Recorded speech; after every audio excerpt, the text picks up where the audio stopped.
정진우 서울중앙지검장이 대장동 사건 항소를 포기한 지 12시간 만에 사의를 표명했습니다. 올 7월 취임한 지 불과 넉 달 만입니다. 항소 마감 시한인 전날 자정, 검찰은 대장동 사건 1심에서 중형을 선고받은 유동규, 김만배 등 일당에 대한 항소를 포기했습니다. 검찰 관계자는 밤 11시 57분 마감 3분 전까지 법원 당직실에서 검찰 지휘부의 항소 결정을 기다렸습니다. 지휘부 반대로 항소장을 제출하지 못한 수사팀은 새벽 3시 입장문을 냈습니다. 이들은 대검과 서울중앙지검 지휘부가 만기 시간에 임박해 항소 금지라는 전례 없는 지시를 내려 물리적으로 항소장을 제출하지 못하도록 막았다고 주장했습니다. 입장문 이후에도 수사 공소 검사들은 내부망에 매우 자세한 진행 과정을 올리며 반발했습니다. 1심 선고 사흘 뒤 만장일치로 항소 제기를 결정했고 중앙지검과 대검 지휘부의 항소 예정 보고 등 내부 결재 절차도 끝났다고 주장했습니다. 그런데 대검 반부패 부장이 갑자기 재검토 지시를 내렸고 이에 수사팀은 중앙지검장 전결로 결정해달라고 요청했지만 끝내 이루어지지 못했던 겁니다. 대검도 내부적으로 항소할 사안으로 판단했지만 법무부 장관이 반대했다는 이야기를 전해 들었다는 주장도 나왔습니다. 중앙지검장은 사의를 표했지만 법무부와 대검은 오후까지 공식 입장을 내지 않고 있습니다. 서울중앙지법은 지난달 31일 대장동 일당에게 중형을 선고했습니다. 일당 5명은 1심에 불복해 모두 항소한 상태입니다. 검찰이 항소를 안 하면 항소심 재판부는 1심보다 무거운 형을 내릴 수 없습니다. JTBC 양빈현입니다. 검찰이 대장동 개발 비리 사건에 항소하지 않기로 결정하면서 후폭풍이 이어지고 있습니다. 대검과 서울중앙지검의 수장들은 서로 의견을 반박하고 사건을 수사한 검사들은 이번 결정으로 수천억 원의 범죄 수익을 환수할 수 없게 됐다면서 항소 포기는 전례가 없는 일이라고 공개적으로 비판했습니다. 정성호 법무부 장관이 오늘 오전 입장을 밝힐 걸로 보입니다. 하이빈 기자입니다. 대검찰청은 법무부 의견을 참고해 대장동 사건 항소를 포기한 거라고 설명했습니다. 노만석 검찰총장 대행은 판결 취지와 내용, 항소 기준 등을 참고해 항소하지 않는 게 타당하다고 판단했다는 입장을 밝혔습니다. 노 대행은 또 서울중앙지검장과 협의를 거쳤다면서 통상의 주요 사건처럼 법무부 의견도 참고했다고 덧붙였습니다. 사의를 표한 정진우 중앙지검장은 노 대행 입장을 반박했습니다. 정 지검장은 중앙지검 의견을 설득했지만 관철시키지 못했다면서 대검 지시를 수용하지만 의견이 다르다고 했습니다. 수사검사들도 줄줄이 반발하고 나섰습니다. 대장동 사건의 수사와 공판을 담당했던 김영석 대검찰청 감찰 1과 검사는 검찰 내부망에 공개 비판글을 올렸습니다. 김 검사는 일부 무죄가 선고되고 엄청난 금액의 추징이 선고되지 않은 사건에서 항소 포기를 한 전례가 있었냐고 따져 물었습니다.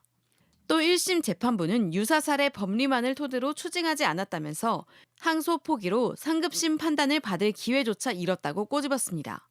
앞서 1심은 검찰이 요구한 추징액 7,886억 원 중 정확한 손해액 산정이 불가능하다는 이유로 473억여 원만 추징했습니다. 검찰의 항소 포기로 2심 결정과 무관하게 범죄 수익 추징 상한선이 473억 원으로 막히게 된 겁니다. 이런 가운데 정성호 법무부 장관은 오늘 오전 출근길 문답을 통해 입장을 밝힐 걸로 보입니다. JTBC 하혜빈입니다. 민주당은 대장동 수사팀을 겨냥해 조직적 항명이라고 반박했습니다. 검찰은 그동안 구형의 절반만 선고되면 일반적으로 항소하지 않는다고 했다면서 친윤 정치검찰들의 망동이라고도 했습니다. 대장동 사건을 두고 국정조사와 청문회, 상설특검까지도 할 수 있다고 했습니다. 연지환 기자입니다. 검찰의 대장동 일당에 대한 항소 포기를 두고 수사팀의 반발이 커지자 민주당은 반격에 나섰습니다. 그동안 검찰이 구형한 형량의 절반이 넘으면 항소하지 않겠다고 한 걸 꺼내들었습니다. 그동안 검찰은 구형량의 절반 이상이 선고되면 특별한 사정이 없으면 일반적으로 항소하지 않는다고. 그러면서 수사팀을 겨냥했습니다.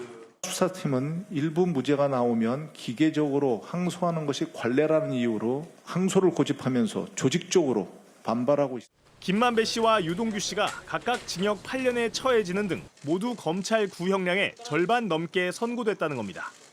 다만 추징금은 473억 원으로 검찰이 구형한 7,814억 원의 10분의 1에도 미치지 않습니다. 민주당은 국정조사와 상설특검 카드까지 꺼내들었습니다.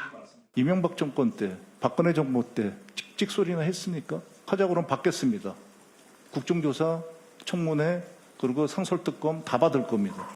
민주당과 조국혁신당 소속 법사위 위원들도 가세했습니다. 역사상 최초로 구속 기간을 날이 아닌 시간으로 계산하여 내란 수계를 풀어준 결정에 대해서는 즉시 항고도 포기하고 모두들 침묵하더니 JTBC 연지환입니다. 반면 국민의힘은 검찰이 항소를 포기한 데에 정권의 외압이 있었을 거라고 의심하고 있습니다. 민주당이 제안한 국정조사를 받더라도 외압의 진상규명에 초점을 맞춰야 한다는 겁니다. 유한열 기자입니다. 국민의힘은 법원이 대장동 사건 핵심 관련자들에게 중형을 선고하면서도 일부 혐의만 인정한 부분을 파고들었습니다. 자동 항소 사안입니다. 그럼에도 불구하고 항소를 포기했습니다. 직권남용, 직무유기입니다. 수사팀의 판단과 달리 검찰 수뇌부가 허가하지 않은 데는 외압이 있었을 거라고 보고 있습니다. 법무부 승인이 갑자기 필요했던 이유가 무엇입니까? 법무부 장관의 독자적인 판단입니까? 대통령의 오더에 의한 것입니까? 현재 심리가 중단된 이재명 대통령의 재판을 아예 중지시키려는 의도가 깔렸다는 주장도 내놨습니다. 이번 사태로 인하여 이재명 정권은 대통령 재판 지우기 프로젝트의 몸통임이 드러났습니다. 김병기 민주당 원내대표가 말한 국정조사 등을 비롯해 긴급 현안 질의도 열어 국회 차원의 진상규명을 해야 한다고 했습니다.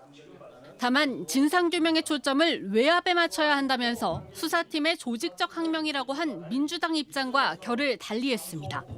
국민들에게 실체적 진실에는 눈 감고 정부 여당의 유리한 프레임만 믿으라라고 하는 궤변이다, 그렇게 보입니다.